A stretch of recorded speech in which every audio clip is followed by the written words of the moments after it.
नमस्कार दोस्तों, welcome to success power classes.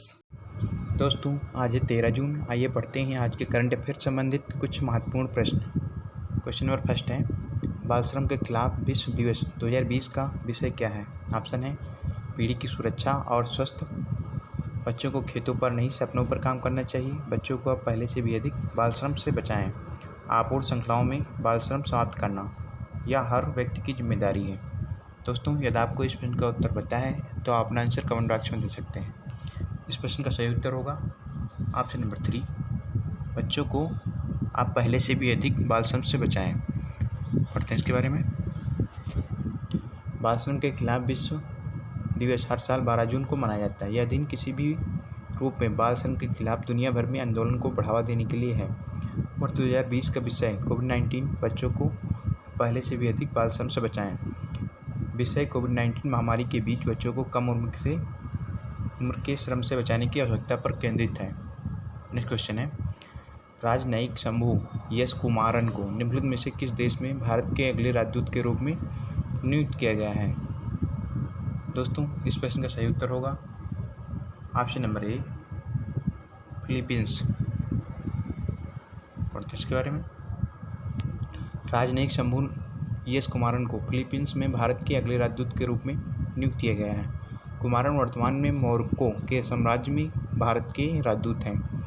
विदेश में कुमारन के राजनयिक कार्यों में फ्रैंकफर्ट और बर्लिन 1997 से 2002, काठमांडू में राजनीतिक काउंसलर 2007 से 2009 और दक्षिण अफ्रीका के उच्चायुक्त 2009 से 2012 के पद शामिल हैं। फिलीपींस की राजधानी मनीला है। मुद्रा फिलीपीन पेसो है। राष्ट्रपति वहाँ के रोड्रिगो दुत्ते हैं। वहाँ का राष्ट्रीय खेल आर्निस है। नेक्स्ट क्वेश्चन है, किस राज्य का हुबली स्टेशन दुनिया का सबसे लंबा रेलवे प्लेटफार्म पाने के लिए तैयार है, जो 1400 मीटर लंबा और 10 मीटर चौड़ा होगा? ऑप्शन है पश्चिम बंगाल, कर्नाटक, बिहार, उड़ीसा। इस प्रश्न का सही उत्तर होगा ऑप्शन नंबर 2, कर्नाटक का हुबली स्टेशन दुनिया का सबसे लंबा रेलवे प्लेटफार्म बनने जा रहा है। पढ़ते हैं इसके बारे में। कर्नाटक का हुबली स्टेशन दुनिया का सबसे लंबा रेलवे प्लेटफार्म पाने के लिए तैयार है, जो 1400 मीटर लंबा और 10 मीटर चौड़ा होगा। हुबली जंक्शन के प्लेटफार्म नंबर 1 पर विस्तार का एक काम साल में पूरा हो जाएगा। वर्तमान में गोरखपुर स्टेशन का सबसे लंबा प्लेटफार्म है, जो 1366 मीटर लंबा है। 1180 मीटर की लंबाई वाला कोल्लम जंक्शन दूसरा सबसे लंबा प्लेटफार्म है। नेक्स्ट क्वेश्चन है, त्रिपुरा में एक युवा सहायक प्रोफेसर द्वारा विकसित रोबोट का नाम क्या है, जो मानव हस्तक्षेप के बिना रोगियों को भोजन, दवाइयाँ और अन्य आवश्यक वस्तुएं दे सकता है? ऑप्शन है कोविड-19 सेवर, कोविड-19 वारबोट, कोविड-19 हेल्पर, कोविड-19 इसेंशनल। दोस्तों इस प्रश्न का सही उत्तर होगा ऑप्शन नंबर 2, कोविड-19 वारबोट। पढ़ते हैं इसके बारे में। त्रिपुरा में एक युवा सहायक प्रोफेसर ने एक रोबोट विकसित किया है, जिसका नाम कोविड-19 वारबोट है। यह मानवीय हस्तक्षेप के बिना रोगियों को भोजन, दवाइयाँ और वह अन्य आवश्यक वस्तुएं परोस सकता है। यह एक 4 पहिया रोबोट है, जिसे उसने अपने घर पर अपशिष्ट पदार्थ का उपयोग करके विकसित किया। इसका मुख्य उद्देश्य मूल रूप से हमारे उन स्वास्थ्य कर्मचारियों की सुरक्षा सुनिश्चित करना है, जो कोविड अस्पतालों में काम कर रहे हैं। नेक्स्ट क्वेश्चन है, निम्नलिखित में से कौन देश युवा दिमागों को प्रोज्वलित करने के लिए एक साइबर स्पेस प्रतियोगिता 2020 का आयोजन करेगा? ऑप्शन है DRDO, इसरो, भेल, सेल। दोस्तों इस प्रश्न का सही उत्तर होगा ऑप्शन नंबर 2, इसरो। पढ़ते हैं इसके बारे में। इसरो देश में युवा दिमागों को प्रोज्वलित करने के लिए ऑनलाइन इसरो साइबर एक्स प्रतियोगिता 2020 का आयोजन करेगा। ICC 2020 ऑनलाइन प्रतियोगिता में कक्षा 1 से 3 के लिए ड्राइंग प्रतियोगिता, कक्षा 4 से 8 के लिए मॉडल मेकिंग प्रतियोगिता और कक्षा 9 से 10वीं छात्रों के लिए निबंध प्रतियोगिता शामिल होगी। कक्षा 11 से 12 के छात्रों के लिए हिंदी अंग्रेजी में अंतरिक्ष प्रश्नोत्तरी प्रतियोगिता के साथ एक निबंध प्रतियोगिता आयोजित की जाएगी। नेक्स्ट क्वेश्चन है, 2020 विश्व खाद्य पुरस्कार के प्राप्तकर्ता कौन है? ऑप्शन है रतनलाल, अक्षय वेंकटेश, राजचंद्र बोस, अरविंद जोशी। दोस्तों यदि आपको इस प्रश्न का उत्तर पता है तो आप आंसर कमेंट बॉक्स में दे सकते हैं। इस प्रश्न का सही उत्तर होगा ऑप्शन नंबर ए, रतन नाल। रतन नाल 2020 खाद्य पुरस्कार के प्राप्तकर्ता हैं। पढ़ते हैं इसके बारे में। प्रख्यात भारतीय अमेरिकी मृदा वैज्ञानिक रतन लाल को 2020 विश्व खाद्य पुरस्कार प्राप्तकर्ता बनाया गया है। उन्हें प्राकृतिक संसाधनों के संरक्षण और जलवायु परिवर्तन को कम करने वाले खाद्य उत्पादनों को बढ़ाने के लिए मिट्टी केंद्रित दृष्टिकोण विकसित करने और मुख्यधारा में लाने के लिए सम्मानित किया गया है। उन्हें $2.5 लाख का पुरस्कार मिलेगा, जो 5 दशकों तक उनके करियर में उनके योगदान का सम्मान करता है। नेक्स्ट क्वेश्चन है, जून 2020 में जीएसटी परिषद की 40वीं बैठक की अध्यक्षता किसने की? ऑप्शन है नरेंद्र मोदी, नितिन गडकरी, पी चिदम्बरम, निर्मला सीतारमण। इस प्रश्न का सही उत्तर होगा ऑप्शन नंबर 4, निर्मला सीतारमण। जून 2020 में जीएसटी परिषद की 40वीं बैठक की अध्यक्षता निर्मला सीतारमण ने की। पढ़ते हैं इसके बारे में।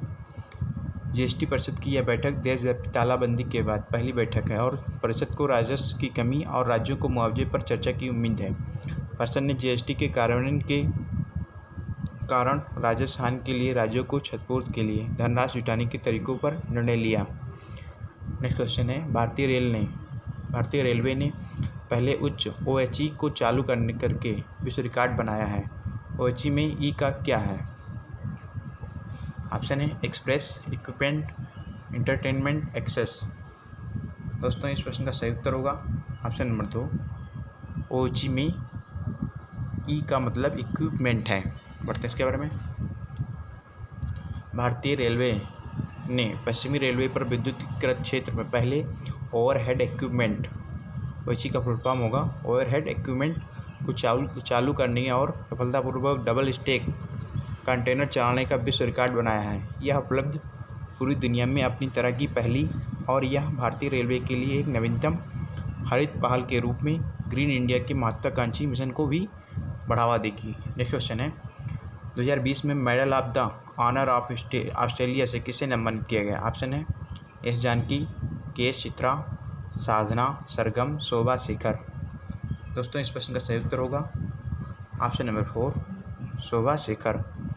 शोभा शेखर को 2020 में medal of the honour of Australia से सम्मानित किया गया है। पढ़ते हैं इसके बारे में। ऑस्ट्रेलिया में संगीत संगठन कलाकृत की संस्थापक शोभा शेखर को 2020 के अंत में medal of the honour of Australia से सम्मानित किया जाएगा। मॉन्ट्रियल आधारित कलाकार और व्याख्याता यूनिवर्सिटी ऑफ मेलबर्न रानी के 2020 के जन्मदिन की सम्मान सूची में है। टोनी एबार्ट ऑस्ट्रेलिया के पूर्व प्रधानमंत्री और क्रिकेटर माइकल क्लार्क नामांकित लोगों में से एक हैं। नेक्स्ट क्वेश्चन है, वीएसटी मोबिलिटी सॉल्यूशन ने एक स्वचालित मास्क वितरण मशीन लॉन्च की।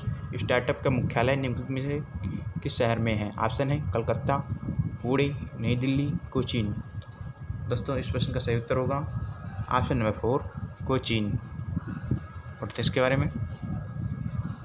वीएसटी मोबिलिटी सॉल्यूशंस, जो कि कोचीन में एक स्टार्टअप मुख्यालय है, ने एक स्वचालित मास्क वितरण मशीन शुरू की है।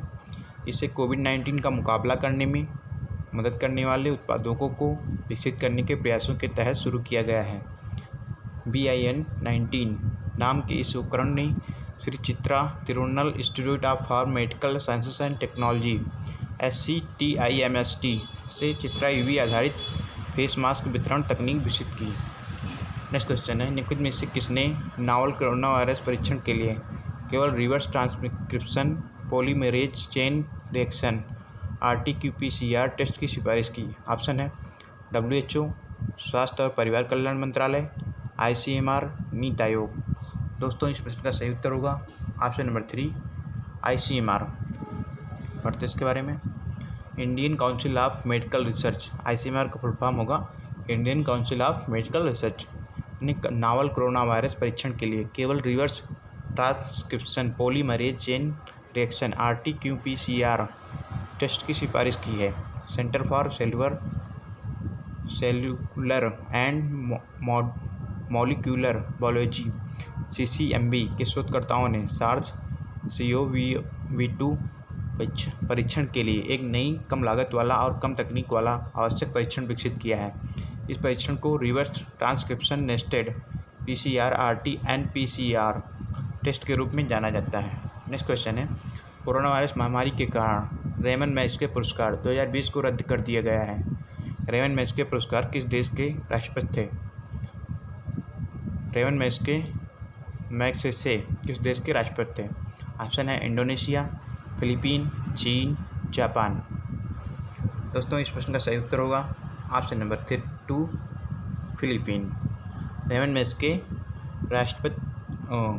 फिलीपीन के राष्ट्रपति थे, जिनके नाम से ही रेमन मैग्सेसे पुरस्कार दिया जाता है। और इसके बारे में, कोरोना वायरस महामारी के कारण फिलीपीन शांति पुरस्कार 2020 रद्द कर दिया गया है। यह एशियाई नोबेल पुरस्कार के रूप में जाने जाने वार्षिक पुरस्कार का 6 दशकों में केवल तीसरा व्यवधान है। 1970 में वित्तीय संकट और 1990 में विनाशकारी भूकंप के कारण पुरस्कारों को रद्द कर दिया गया था। इसका नाम फिलीपीन के एक लोकप्रिय राष्ट्रपति के नाम पर रखा गया, जिनकी 1957 की विमान दुर्घटना में मृत्यु हो गई थी। रेमन मैग्सेसे पुरस्कार प्रथम बार 1958 में दिया गया। दोस्तों आज के लिए इतना ही, मिलते हैं आपसे नेक्स्ट वीडियो के साथ में।